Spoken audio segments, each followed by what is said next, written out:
கொள்கை எதிரிகளாக திமுகவையும் பாஜகவையும் தான் அவர் வெளிப்படையாக பேசியிருக்கிறார். அதிமுகவை விமர்சித்திருக்கிறார். ஆனால் அதிமுகவும் எங்களுக்கு கொள்கை எதிரி பட்டியலில் தான் இடம்பெற்றுள்ளது என்ற கருத்தை சொன்னதாக தெரியவில்லை.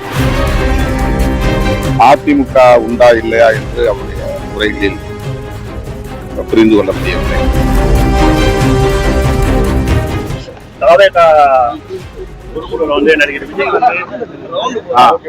நடிகர் விஜய் வந்து அரசியல் எதிரி அதனால கொள்கை எதிரி. திமுக பாஜக கூட ஒருபொழுதும் கூட்டணி இல்லைன்னு சொல்லியிருக்காரு.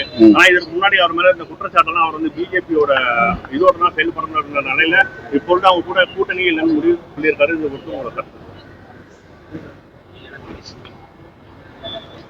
ஒரு மாற்று சக்தியாக கருதி இந்த கருத்தை கூறியிருக்கிறார் என்று நான் நம்புகிறேன். ஆனால் அதிமுகவை பற்றி எதுவும் வெளிப்படையாக அவர் பேசியதாக தெரியவில்லை. கொள்கை எதிரிகளின் பட்டியலில் அதிமுக உண்டா இல்லையா என்று அவருடைய உரைகளில் புரிந்து கொள்ள முடியவில்லை.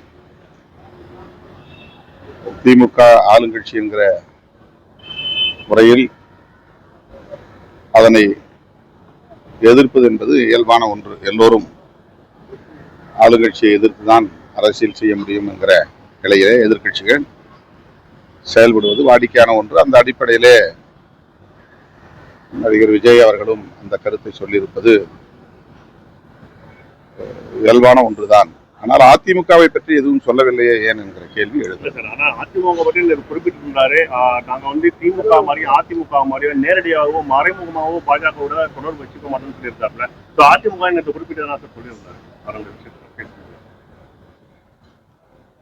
இல்ல, கொள்கை எதிரிகளாக திமுகவையும் பாஜகவையும் தான் அவர் வெளிப்படையாக பேசியிருக்கிறார். அதிமுகவை விமர்சித்திருக்கிறார். ஆனால் அதிமுகவும் எங்களுக்கு கொள்கை எதிரிகள் தான், எதிரி பட்டியலில் தான் இடம்பெற்றுள்ளது என்ற கருத்தை சொன்னதாக தெரியவில்லை. எப்படியோ அவர் ஒரு மாற்று சக்தியாக கருதி இந்த கருத்தை சொல்லியிருக்கிறார், அவ்வளவுதான். கடைசிதான் இந்த பரந்தூர் விமான நிலைய விஷயத்துல வந்து பாத்தீங்கன்னா பொதுமக்கள் வந்து முதல்வர் சந்திக்கல, அவங்களோட பிரச்சனை இது பண்ணணும், இல்லாட்டி என்னோட தலைமையில சட்டமன்றம் நோக்கி அவர் வந்து அழைத்து வரப்படும் சொல்லி விஜய் கூறியிருந்தாரு. இது குறித்து இந்த பிரச்சனை குறித்து எல்லா எதிர்கட்சிகளும் விடுதலை சிறுத்தைகள் உட்பட பொதுமக்களுடைய கோரிக்கைகளை அரசின் கவனத்திற்கு எடுத்து வைத்தோம். அதையும் தாண்டி அந்த செயல் திட்டம் நிறைவேறும் நிலையில் உள்ளது. பாதிக்கப்படுகிற விவசாயிகளுக்கு இழப்பீடு தருவது என்கிற அடிப்படையில் அரசு தீவிரமாக செயல்பட்டு வருகிறது.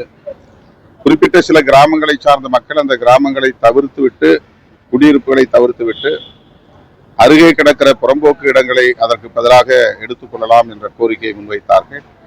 இந்த கோரிக்கையை தமிழ்நாடு முதல்வரின் கவனத்திற்கு பலமுறை நாங்களே எழுத்துப்பூர்வமாக தந்திருக்கிறோம், அமைச்சர்களிடத்திலே பேசியிருக்கிறோம். ஆனாலும் இழப்பீடு தருவதில் ஆர்வம் காட்டுகிறது. இந்த நிலையிலே விஜய் அவர்கள் சொல்லியிருக்கிற கருத்து அவருடைய நிலைப்பாடு, அவருடைய போராட்டம் பாதிக்கப்பட்ட மக்களுக்கு நீதி பெற்று தருமையானால், அதாவது குடியிருப்புகளை அகற்ற விடாமல் தடுக்குமையானால் அதை வரவேற்கிறோம். கூட்டணி கட்சியாக